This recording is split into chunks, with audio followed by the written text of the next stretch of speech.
8 Mei 2024. Hari ini akan kami sajikan sejumlah informasi terkini dari berbagai daerah di Indonesia. Bersama saya Justina Kartika, kita jelang live update siang selengkapnya untuk Anda.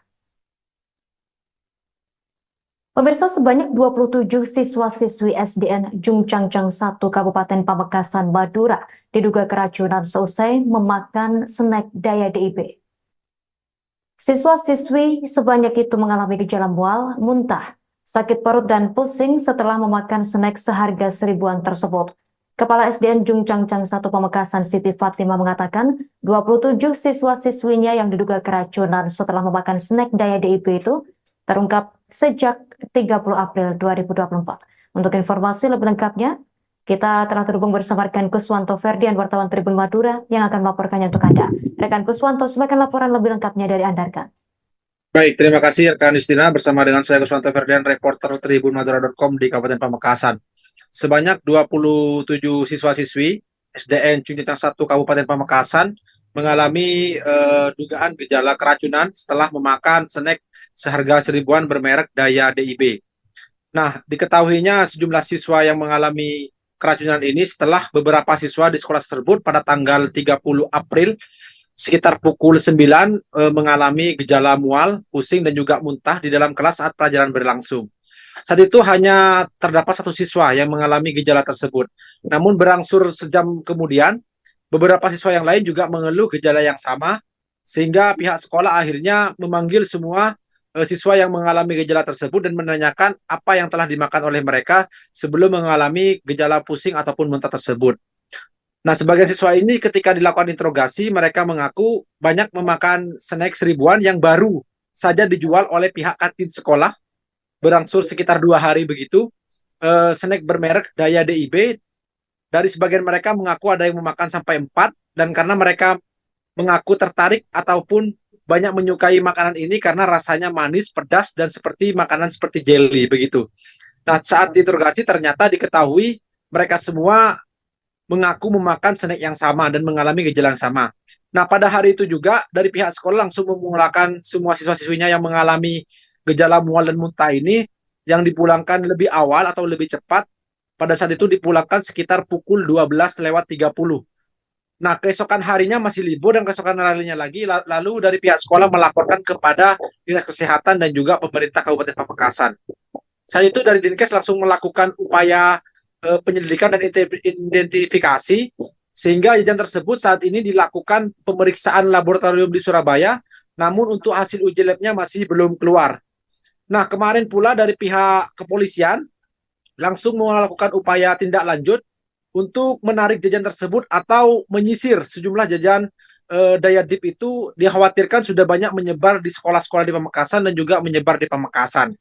Dipastikan pada kemarin juga semua siswa yang mengalami gejala mual dan muntah itu sudah masuk sekolah, dan dipastikan juga mereka tidak sampai di opname ataupun dirawat di puskesmas.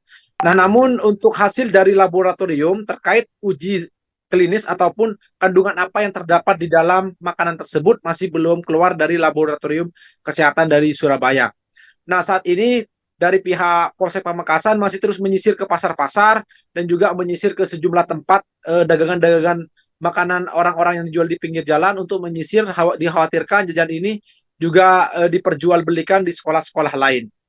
Nah, rekan Justina juga dari pihak sekolah juga sudah memberikan imbauan dan menghadirkan daripada orang tua para siswa untuk kesehariannya mereka diimbau untuk membawa bekal makanan sendiri karena dikhawatirkan kejadian serupa terjadi lagi di sekolah tersebut.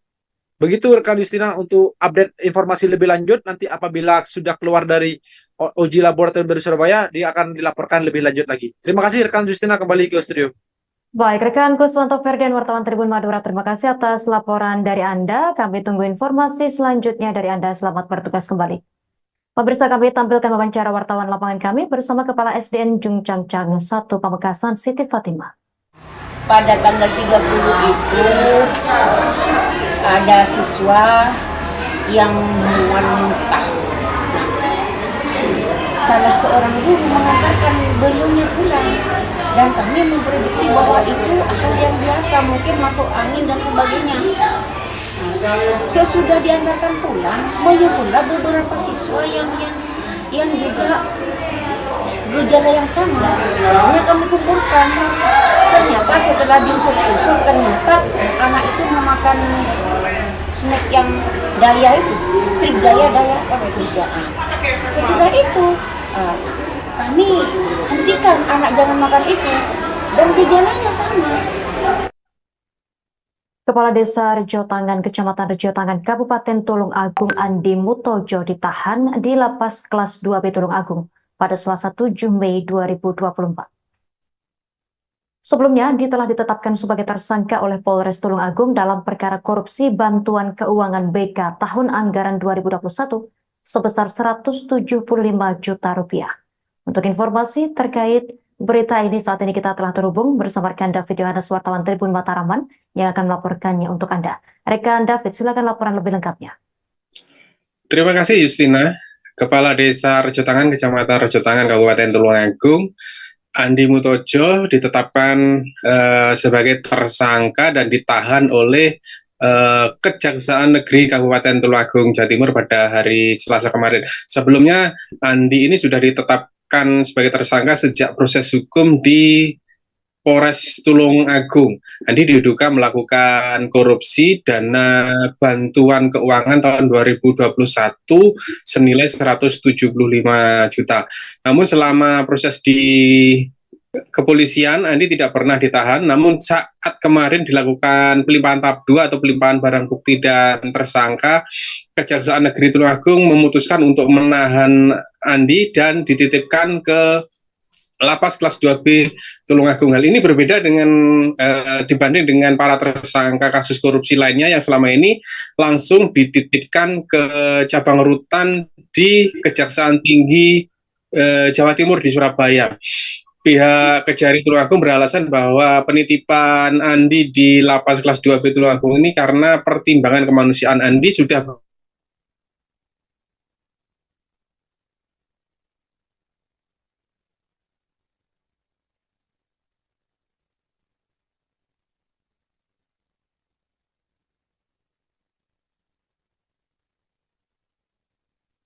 dipindah atau dititipkan di rutan yang ada di Surabaya. Kasus ini bermula pada tahun 2021. Saat itu Desa Rejotangan mendapatkan bantuan keuangan dari Pemkab Tulung Agung senilai 175 juta. Namun ternyata dana ini digunakan untuk kepentingan pribadi.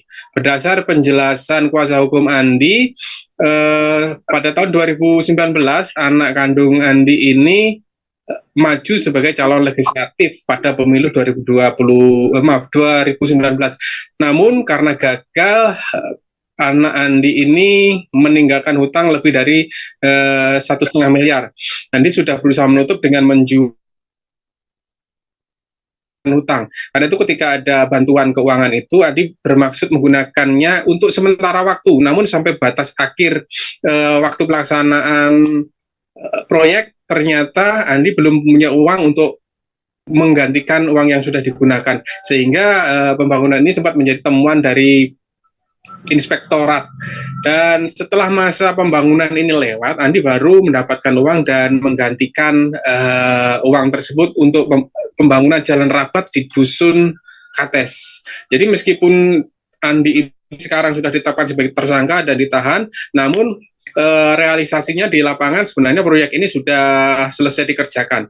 Karena itu kuasa hukum tersangka Uji Handi berharap bahwa nanti pengadilan akan menilai bahwa tersangka ini hanya melakukan kesalahan prosedur, yaitu mengerjakan proyek di luar waktu yang sudah ditetapkan. Demikian Justina yang sudah saya laporkan dari Kabupaten Tulung Agung, Jawa Timur. Baik, rekan David Yohanes, wartawan Tribun Mataraman, terima kasih atas laporan dari Anda. Selamat bertugas kembali. Pemirsa, kami tampilkan wawancara wartawan lapangan kami bersama Bedi Agustiawan, Kasipitsus Kejari Tulung Agung, dan Puji Handi, penasihat hukum tersangka. Bahwa tersangka Andi Mutojo sendiri itu, Mas, selaku Kepala Desa Rejotangan, ya, Kecamatan Rejotangan ya, Kabupaten Tulung Agung itu tahun 2021 pemerintah Desa Rejotangan mendapatkan dana bantuan keuangan, dana BK senilai anggaran 175 juta. Nah, untuk kegiatan rapat jalan di Dusun Kates, Desa Rejotangan, Kecamatan Rejotangan, Kabupaten Tulungagung.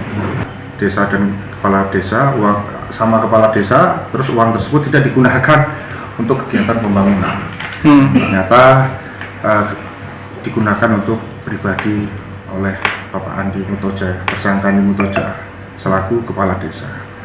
Jadi penyidik dari kepolisian kami sudah nyatakan dan sudah ditabrak betul sama teman-teman penyidik. Sebenarnya itu kan karena ada putranya itu nyalep uang tanggungan utang, nah dipakai dulu dananya. Begitu sudah punya duit, proyek dikerjakno gitu loh. Oh gitu. Ya, padahal yang betul kalau proyek itu tidak dikerjakan, terus pada akhir proyek belum dikerjakan, kalau ada uang ya kembalikan saja ke kas negara, selesai. Itu sehingga tidak ada kerugian negara kan negara kita punya rekening khusus itu. Iya. Kalau ada proyek untuk dikembalikan. Nah, beliaunya. Pemirsa, akhirnya terungkap sosok pencopet yang beraksi dalam acara open house halal bihalal di rumah mantan Gubernur Jawa Timur Kofifa Indar Parawansa, kawasan Jalan Jemur Sari 8, Wonocolo, Surabaya, pada hari kedua Lebaran Idul Fitri 2024, Kamis 11 April 2024 lalu. Ternyata pencopet itu seorang pria berinisial MJI yang berusia 50 tahun, warga Bronggalan, Tambak Sari. Usut penyusut, tersangka merupakan residivis kasus pencurian dan penyalahgunaan narkotika. Untuk informasi lebih lengkapnya terkait sosok pencopet yang berhasil ditangkap ini, kita telah terhubung bersama rekan Luhur Pambudi, wartawan Tribun Jatim yang akan melaporkannya untuk Anda. Silakan laporan lebih lengkapnya rekan Luhur. Oke, baik Justina. Jadi akhirnya terungkap sosok pencopet yang beraksi di tengah acara open house halal bihalal di rumah mantan Gubernur Jawa Timur Kofifa Indar Parawansa, kawasan Jalan Jemur Sari, Gang 8, Kecamatan Wonocolo, Kota Surabaya pada hari kedua Lebaran Idul Fitri tahun 2024 pada Kamis April kemarin. Ternyata pencopet itu seorang pria berinisial MJI 50 tahun, warga Kelurahan Bronggalan, Kecamatan Tambak-Sari, Kota Surabaya. Punya usut, tersangka merupakan residivis atau pernah ditahan atas kasus kejahatan lain, yakni kasus pencurian dan penyalahgunaan narkotika beberapa tahun lalu. Ini ya ditangkap oleh tim anti bandit Polsek Wonocolo Polrestabes Surabaya guna mempertanggungjawabkan perbuatannya. Sedangkan ponsel curian bermerek Oppo A16 milik korban dan pakaian yang dipakai tersangka saat beraksi ini disita penyidik guna digunakan proses penyidikan kasus tersebut lebih lanjut. Kapolsek Wonocolo Polrestabes Surabaya Kompol M. Soleh mengatakan tersangka sejak awal sudah menayatkan diri untuk beraksi mencopet barang berharga milik warga di kerumunan acara halal bihalal rumah pribadi mantan Gubernur Jawa Timur Kofifa Indar Parawansa. Tersangka menjalankan aksinya saat berada di tengah kerumunan antrean dari warga yang berlaga dan dia berlaga hendak bersalaman dengan mantan Gubernur Jawa Timur itu. Mengenai adanya keterlibatan tersangka lain yang dimungkinkan menjadi sindikat dalam kasus tersebut, Soleh mengaku bahwasanya pihaknya masih akan mendalami kemungkinan atas potensi pengembangan kasus tersebut. Sementara itu, tersangka MJI mengaku sejak awal dirinya memang berusaha menargetkan kerumunan masyarakat yang hadir dalam acara tersebut untuk mencuri benda berharga seperti ponsel ataupun dompet.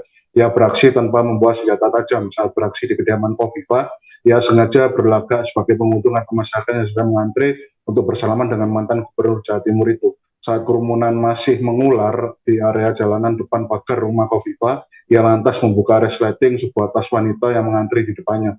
Memang ia berhasil merogoh dan mengambil ponsel Oppo A16 tersebut, tapi si korban keburu memergokinya sebelum berhasil kabur. Teriakan korban yang memekik itu akhirnya menyita perhatian masyarakat lainnya. Ia malah disergap warga dan diajar sampai babak belur. Dan ternyata tersangka MJI mengaku dirinya kemarin saat diinterogasi hanya mengaku baru sekali menjalankan aksinya, yakni di kediaman mantan Gubernur Jawa Timur itu. Dan saat ditanya mengenai soal rekam jejak aksi pencopetannya, ia juga mengaku baru sekali. Dan soal kemampuannya mencopet, ia mengaku selama ini kemampuan tersebut diperoleh dari hasil belajar bersama teman-teman tongkrongannya. Dan kemudian biasanya setelah berhasil mencuri ponsel ataupun benda berharga milik korbannya, ia akan masuk ke kawasan pasar di Kecamatan Wonokromo, Kota Surabaya pada malam hari. Dan harga yang dipatok untuk sebuah ponsel curian tersebut sekitar 300.000 hingga 400.000, dan ada juga tergantung mereknya bisa sampai mencapai 1 juta rupiah. Disinggung mengenai rekam jejak aksi kejahatannya, ternyata MC mengaku pernah ditahan di Rutan Mapolda Jawa Timur atas kasus pencurian, judi togel, dan narkotika jenis sabu-sabu beberapa tahun yang lalu. Demikian reportase kami, Justina, kembali ke studio. Terima kasih rekan Nur Pembudi wartawan Tribun Jatim atas laporan dari Anda. Selamat bertugas kembali. Pemirsa, kami tampilkan wawancara wartawan lapangan kami bersama Kapolsek Wonocolo Kompol M. Soleh dan tersangka MJ. Pencurian dan menggunakan momen, artinya menggunakan momen halal bihalal itu di hari Idul Fitri, karena banyaknya orang yang melaksanakan halal bihalal di open house, dia mengambil dari seseorang yang melaksanakan open house yang bertatap muka dengan Bu Kofifa. Artinya dia datang ke lokasi berpura-pura. Jadi ke lokasi berpura-pura sebagai masyarakat yang akan bersilaturahmi ke Ibu Kofifa, namun niatnya adalah untuk mengambil barang bawaan atau apapun yang dibawa oleh sesama para orang-orang yang bersilaturahmi. Sudah berapa kali? Berapa kali? Di Ibu Kofifa baru sekali ya? Di kediaman Bu Kofifa untuk melakukan aksi. Kenapa? Nyopet? Dibuka sendiri. Disempak atau di tas atau apa? Kalau taruh kanan, berteriak saya lempar. Dengan sempat salaman sama Budi Kofifa? Belum. Bu Kofifa melaksanakan halal bihalal atau open house. Sebelum beraksi di Budi Kofifa, beraksi di mana aja Pak Gir? Belum pernah. Dengan punya kemampuan nyopet dari mana? Letkol Infantri Lukman Permana resmi menggantikan Letkol Infantri Trihandoko Wicaksono menjabat sebagai Dandim 1803 Fakfak. Penyerahan jabatan tersebut dilangsungkan dalam upacara serah terima jabatan Sertijab Dandim 1803 Fakfak dari Letkol Infantri Trihandoko Wicaksono kepada Letkol Infantri Lukman Permana di lapangan Kodim 1803 Fakfak diikuti Tribun Papua-Barat.com pada Rabu 8 Mei 2024. Untuk informasi lebih lengkapnya pemirsa, kita telah tersambung bersama wartawan Tribun Papua Barat, rekan Aldi Bimantara yang akan melaporkannya untuk Anda. Rekan Aldi, silakan laporan selengkapnya. Ya baik, Justina dan juga pemirsa, dilaporkan dari Kabupaten Fakfak, Provinsi Papua Barat. Baru saja tadi pagi kami awak media mengikuti rangkaian upacara penyerahan jabatan ataupun sertijab di lapangan Kodim Kabupaten Fakfak, Provinsi Papua Barat. Justina dan juga pemirsa, Letkol Infantri Lukman Permana resmi menggantikan Letkol Infantri Trihandoko Wicaksono yang kemudian menjabat sebagai Dandim 1803 Fakfak, Papua Barat yang baru. Justina dan juga pemirsa, berdasarkan pantauan kami awak media, penyerahan jabatan tersebut dilangsungkan dalam upacara serah terima jabatan Dandim 1803 Fakfak dari Letkol Infantri Trihandoko Wicaksono kepada Letkol Infantri Lukman Permana di lapangan Kodim 1803 Fakfak, Papua Barat. Justina dan juga pemirsa, upacara sertijab tersebut dipimpin langsung dan Rem 182 Jazira Onim Kabupaten Fakfak, Kolonel Infantri Aswin Kartawijaya. Dalam keterangannya kepada awak media, usai upacara sertijab berlangsung, Kolonel Infantri Aswin Kartawijaya menyebutkan bahwa sertijab ini sebagai bagian daripada pengembangan organisasi ataupun tuntutan guna pengembangan karir sebagai seorang perwira di jajaran TNI Angkatan Darat. Justina dan juga pemirsa, sehingga dikatakannya memang secara aturan dalam menjabat suatu komandan satuan tentu ada batas waktunya begitu. Dengan sertijab ini diharapkannya bagian dari pengembangan karir lebih tinggi dari sebelumnya pula untuk Letkol Infantri Trihandoko Wicaksono sebagai Dandim Fakfak yang lama. Kolonel Infantri Aswin Kartawijaya juga menyampaikan apresiasi terhadap Letkol Infantri Trihandoko Wicaksono atas dedikasi terhadap kiprah dan dedikasinya selama ini. Ia menyampaikan ucapan terima kasih kepada Letkol Infantri Trihandoko Wicaksono dan selamat datang kepada Letkol Infantri Lukman Permana di jajaran Kodim 1803 Kabupaten Fakfak, Papua Barat. Sementara itu, Dandim 1803 Fakfak sebelumnya ataupun yang lama, Letkol Infantri Trihandoko Wicaksono menyampaikan ucapan selamat kepada pimpinan yang baru dan kesiapannya untuk meneruskan tongkat estafet perjuangan.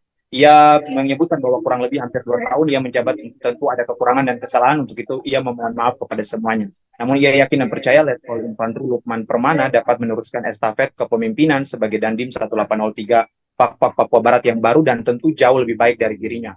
Justina dan juga Tribuners termasuk dikatakannya dapat bermanfaat bagi masyarakat di Kabupaten Fakfak, Provinsi Papua Barat. Di lain sisi, Justina dan juga Tribuners, kami juga mewawancarai Dandim 1803 Fakfak yang baru, Letkol Infantri Lukman Permana, yang menyampaikan kepada awak media permohonan dukungan dan kerjasama pada semua kalangan serta masyarakat untuk Kabupaten Fakfak yang aman. Dapat kami informasikan bahwa Letkol Infantri Trihandoko Wicaksono nantinya akan bertugas di Kota Manokwari, Provinsi Papua Barat. Demikian laporan singkat jurnalis Tribun Papuabarat.com Aldi Bimantara langsung dari Kabupaten Fakfak, Papua Barat terkait dengan Sertijab di Kodim 1803 Fakfak, Papua Barat. Kembali ke Justina di studio. Terima kasih rekan Aldi Bimantara, wartawan Tribun Papua Barat atas informasi dari Anda. Selamat bertugas kembali. Pemirsa, kami tampilkan wawancara wartawan kami bersama narasumber secara langsung. Berikut tayangannya untuk Anda. Pada hari ini kita melaksanakan serah terima jabatan Dandim 1803 Fakfak, yaitu dari Letnan Kolonel Tri Handoko ke Letnan Kolonel Lukman Permana. Jadi serah terima ini merupakan bagian daripada pengembangan organisasi ataupun merupakan suatu tuntutan daripada tur area maupun tur of duty bagi pengembangan karir seorang perwira di jajaran TNI. Sehingga memang untuk dalam asurannya, dalam suatu menjabat sebagai komandan satuan tentunya ada batas waktunya. Kita sudah selesai melaksanakan kegiatan upacara serah terima jabatan. Saya sebagai Komandan Kodim 1803 Fakfak. Tongkat estafet kepemimpinan sekarang berada di tangan Letkol Infantri Lukman. Kurang lebih hampir 2 tahun saya menjabat. Ada kekurangan, ada kesalahan, saya mohon maaf kepada semuanya. Dan kami keluarga mohon aman bagi semua kalangan sehingga kami bisa berjalan lancar sesuai harapan. Intinya kami bersama-sama.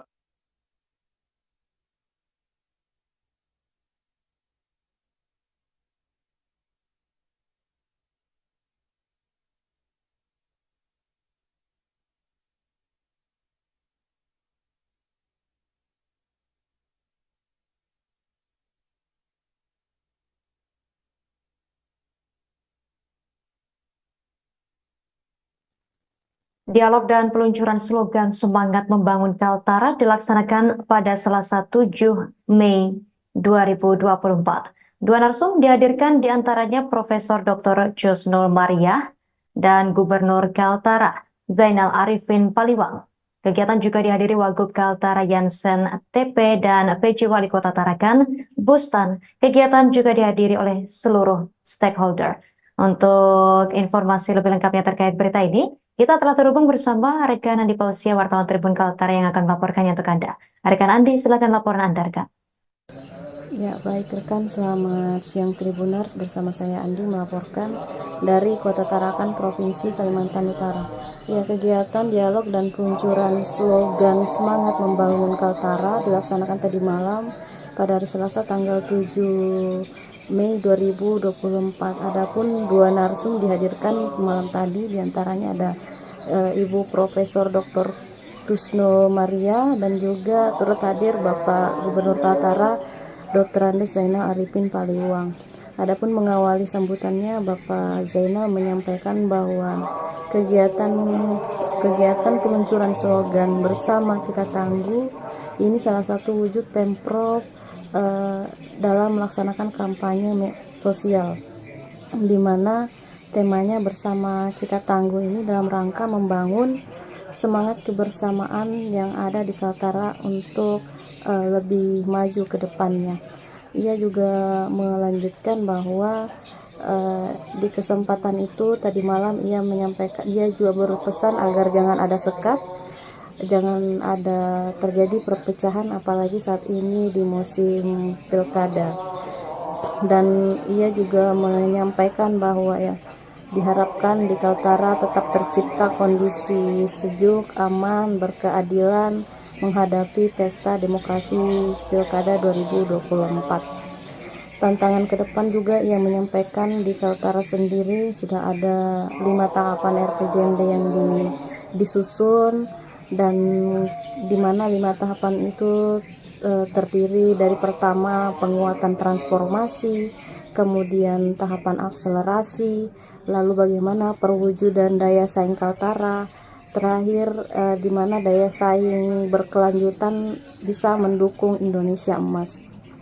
Dan ia juga menyampaikan bahwa kebijakan transformasi di 2045 mendatang diharapkan juga ada terjadi transformasi sosial dan ekonomi.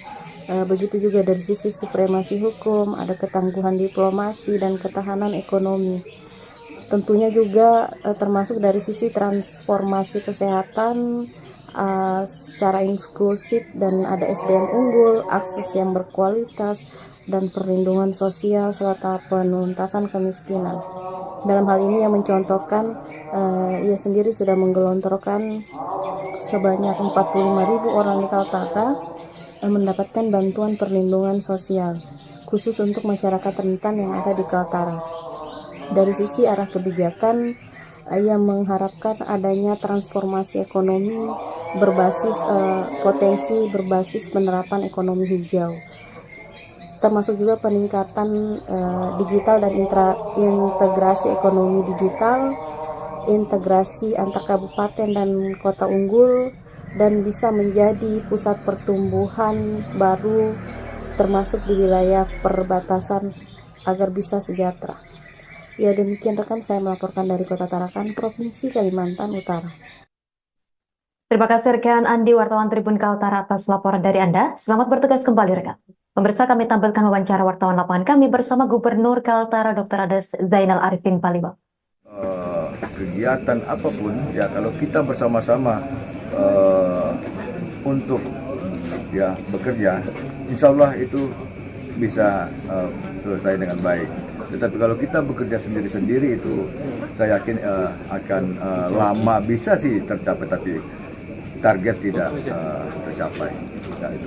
Sehingga kita buat slogan ini untuk mari kita bersama-sama membangun Kaltara ya, dari semua elemen masyarakat, semua komponen masyarakat ya, untuk selalu bersama pemerintah Provinsi Kalimantan Utara ya, ataupun kabupaten kota yang ada di Kaltara, supaya kita bisa berpadu, kita bisa bersinergi, bisa bersatu untuk membangun Kaltara kita cintai.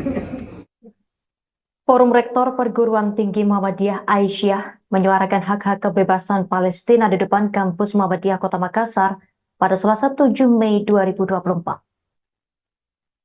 Mereka mengutuk keras negara Israel atas kekerasan yang dilakukan serta meminta untuk memboikot produk-produk Israel di Indonesia. Ketua Umum Forum Rektor Muhammadiyah Aisyah, Profesor Gunawan Budianto mengatakan hampir 1 abad konflik Israel-Palestina tidak kunjung berujung. Untuk informasi lebih lengkapnya, kita telah tersambung bersama rekan Renaldi, wartawan Tribun Timur, yang akan melaporkannya untuk Anda. Rekan Renaldi, silakan laporannya. Baik, terima kasih rekan Justina dan selamat siang tentunya untuk Tribuners. Benar sekali, kemarin Selasa 7 Mei 2024, Forum Rektor Perguruan Tinggi Muhammadiyah Aisyah menyuarakan hak-hak kebebasan Palestina di depan kampus Muhammadiyah Kota Makassar, di mana dalam aksi bela Palestina ini Forum Rektor PTMA menuntut agar Israel berhenti untuk melancarkan serangan kepada Palestina. Mereka tentunya mengutuk keras negara Israel atas kekerasan yang dilakukan serta juga meminta agar masyarakat Indonesia memboikot produk-produk yang ada, produk-produk Israel maksud saya yang ada di Indonesia. Kemarin dalam orasinya Ketua Umum Forum Rektor Perguruan Tinggi Muhammadiyah Prof. Gunawan Budianto mengatakan sudah ada 1 abad konflik Israel Palestina tidak berujung. Hal ini tidak terlepas dari misi Zionis Israel untuk menguasai tanah Palestina. Berbagai serangan, penindasan, pengusiran, dan juga pembunuhan dilakukan oleh Israel terhadap rakyat Palestina. Bahkan kata Prof. Gunawan juga, sejak 7 Oktober 2023 hingga saat ini, agresi dan serangan militer Israel terhadap warga Palestina merupakan serangan yang paling keji, serta menjadi sejarah konflik Israel dan Palestina. Dalam serangan itu juga korban terbunuh telah mencapai 35.000 orang dan terluka mencapai lebih dari 77.867 orang, yang sebagian besar korban adalah perempuan, anak-anak, bahkan saat ini sebagian besar jalur Gaza juga menjadi puing-puing. Di mana Prof. Gunawan juga mengatakan pasokan makanan dan bantuan kemanusiaan yang dikirim ke Palestina sangat diawasi dan dibatasi secara ketat oleh tentara Israel, sehingga kelaparan menjadi pemandangan yang sangat memilukan di Palestina. Ironisnya lagi, kata Prof. Gunawan, tindakan yang dilakukan Israel terhadap Palestina justru mendapat pembiaran dan dukungan dari negara-negara seperti Inggris, Prancis, Jerman, dan juga Amerika Serikat. Dalam aksi bela Palestina kemarin, setidaknya Forum Rektor menyatakan 10 pernyataan sikap terhadap pembebasan Palestina. Yang pertama itu mereka meminta mereka dari Perguruan Tinggi Muhammadiyah se-Indonesia yang tergabung dalam Forum Rektor PTMA mengutuk keras Israel atas agresi dan serangan militer yang sangat tidak profesional. Yang kedua, mereka mengapresiasi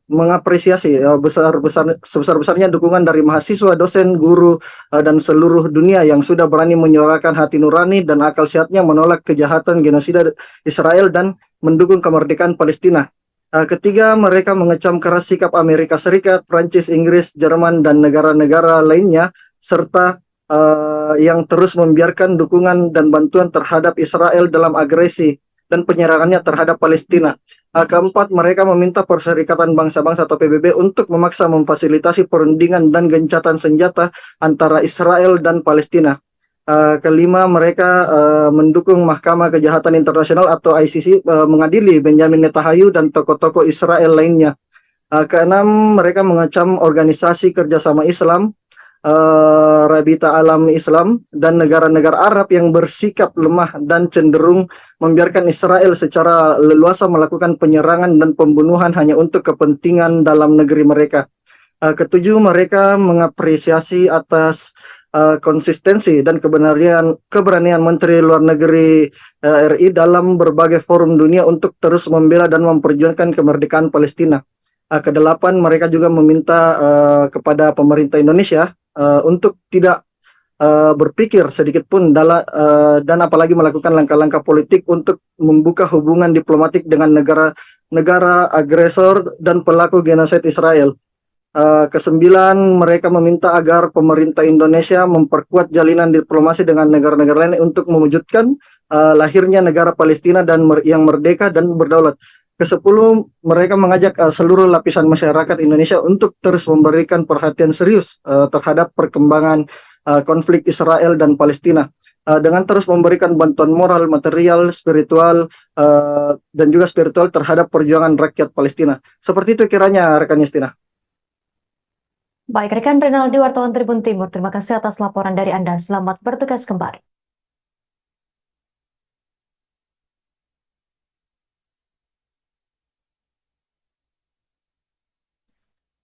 Bupati Pulau Tali Abu Aliong Mus mengikuti forum bisnis dan studi Tirul Internasional yang dilaksanakan sejak tanggal 2 hingga 10 Mei 2024 di Belanda, Belgia, dan Prancis. Kegiatan tersebut diikuti oleh 11 bupati dan 1 wakil bupati yang tergabung dalam Asosiasi Pemerintah Kabupaten Seluruh Indonesia atau APKASI tahun 2024. Informasi lengkapnya akan dilaporkan rekan Laude Abdul Muhammad Hafid, wartawan Tribun Ternate untuk Anda. Rekan Laude Abdul, silakan laporan Anda. Ya baik, Justina di studio dan juga Tribuners berada dapat kami laporkan dari Pulau Tali Abu terkait dengan kegiatan Asosiasi Pemerintah Kabupaten Seluruh Indonesia atau APKASI tahun 2004, di mana terdapat beberapa kepala daerah yang ikut dalam kegiatan tersebut di 3 negara seperti Belgia, Belanda, dan juga Prancis. Salah satu kepala daerah yang ikut dalam kegiatan APKASI tahun 2004 ini yaitu Bupati Pulau Tali Abu Aliong Mus yang saat ini sedang melaksanakan kegiatan tersebut di 3 negara Uni Eropa ini. Nah, untuk saat ini dari informasi yang kami terima dari Kepala Dinas Kominfo Pulau Tali Abu, Basluddin Labesi menyampaikan bahwa di sana Bupati Pulau Tali Abu Aliong Mus menyampaikan terkait dengan program untuk berbicara terkait dengan komoditi-komoditi unggulan ataupun kekayaan alam yang ada di Pulau Tali Abu, khususnya terkait dengan potensi-potensi yang bisa mendatangkan investor di Kabupaten Pulau Tali Abu, misalnya dari sektor kelautan, perikanan, dan juga sektor pariwisata yang dapat mendatangkan investor dari 3 negara tersebut. dalam penyampaian diskusi disampaikan langsung oleh Aliamus pada saat membahas terkait dengan komoditi unggulan ini di Brussels misalnya di negara Belgia. Di sana Aliamus menyampaikan bahwa sektor yang paling menjanjikan untuk di Pulau Taliabu sendiri yaitu terkait dengan pariwisata, di mana pariwisata saat ini Pulau Taliabu sedang digenjot dan sedang dilakukan promosi dalam kancah nasional. Nah, sampai dengan sekarang, Aliamus yakin ke depan para investor tetap datang untuk bagaimana melihat langsung terkait dengan potensi-potensi alam yang ada di Pulau Taliabu. Mungkin demikian saya kembali ke studio Justina. Terima kasih rekan Laude Abdul Muhammad Hafid, wartawan Tribun Ternate atas laporan dari Anda. Selamat bertugas kembali. Pemirsa, sebanyak 15 siswa-siswi dari SMPN 11 Kota Malang dan SMPN 12 Kota Malang belajar tentang pencegahan stunting di Malang Creative Center MCC Kota Malang pada Selasa 7 Mei 2024. Kegiatan tersebut digelar oleh startup asal Malang Let's Play Indonesia bekerja sama dengan Dinas Pendidikan dan Kebudayaan Desdikbud Kota Malang. Untuk informasi lebih lengkapnya, kita telah tersambung bersama rekan Purwanto, wartawan Surya Malang wartawan Surya Malang yang akan melaporkannya untuk Anda. Rekan Purwanto, silakan laporan Anda. Baik, selamat siang Justina di studio dan juga Tribuners dimanapun Anda berada. Dapat kami laporkan bahwa kemarin sebanyak 15 siswa-siswi dari SMPN 11 dan 12 Kota Malang belajar tentang pencegahan stunting di Malang Creative Center atau MCC Kota Malang pada Selasa 7 Mei 2024. Kegiatan tersebut digelar oleh startup asal Malang yaitu Let's Play Indonesia bekerjasama dengan Dinas Pendidikan dan Kebudayaan Kota Malang. Let's Play Indonesia mengajak para siswa-siswi khususnya SMP menggunakan aplikasi game yang bernama Si Centing atau simulasi cegah stunting. Fasilitator Let's Play Indonesia yaitu Polidan Ahda mengungkapkan jika tujuan utama dari kegiatan pelatihan tersebut untuk mengajak para siswa khususnya SMP paham akan stunting. Ada juga menuturkan bahwa sasaran sekarang anak SMP karena usia mereka beranjak dewasa sangat penting bagi siswa terutama perempuan untuk belajar stunting. Ada juga berharap nantinya para pengurus OSIS karena mereka mengajak perwakilan dari setiap sekolah yaitu organisasi sekolah yaitu OSIS yang sudah mendapatkan pelatihan dan mereka wajib bersosialisasi kepada teman-temannya di sekolah. Salah satu peserta pelatihan game Si Centing yaitu Mutiara Tunggadewi mengungkapkan jika metode pembelajarannya sangat inovatif dan tidak membosankan karena menggunakan game. Mutiara juga menambahkan bahwa sangat penting baginya untuk belajar stunting bersama teman-temannya. Seperti Justina kembali ke studio. Terima kasih rekan Purwanto, wartawan Surya Malang atas laporan dari Anda. Selamat bertugas kembali. Kami tampilkan wawancara wartawan kami bersama fasilitator Let's Play Indonesia M. Kholi dan Ahda. Kegiatan ini adalah kayak sosialisasi permainan papan Si Centing. Si Centing itu sendiri adalah simulasi pencegahan stunting. Nah, sekarang kan stunting udah menjadi pencegahan stunting udah menjadi programnya Presiden 02 ya Mas ya. Jadi itu akan digalakkan kembali untuk mencegah stunting. Nah, di sini kita mengajarkan bagaimana cara mencegah stunting, bagaimana menghindari stunting dan apa itu stunting itu melalui Wali Kota Palu diwakili Asisten Bidang Perekonomian dan Pembangunan Setda Kota Palu secara resmi membuka workshop yang melibatkan sejumlah siswa dari seluruh SMK se-Kota Palu pada Selasa 7 Mei 2024. Kegiatan tersebut berlangsung selama 2 hari diikuti sebanyak 56 orang di Swiss Bell Hotel Palu, Jalan Malonda, Kelurahan Silai, Kecamatan Ulu Jadi, Kota Palu. Untuk informasi lebih lengkapnya akan dilaporkan rekan Fadila Lahambu, wartawan Tribun Palu untuk Anda. Rekan Fadila, silakan laporan selengkapnya. Ya baik, terima kasih rekan Justina. Dapat saya laporkan Wali Kota Palu yang diwakili Asisten Bidang Perekonomian dan Pembangunan Setda Kota Palu, Husaima secara resmi membuka workshop yang melibatkan sejumlah siswa dari seluruh SMA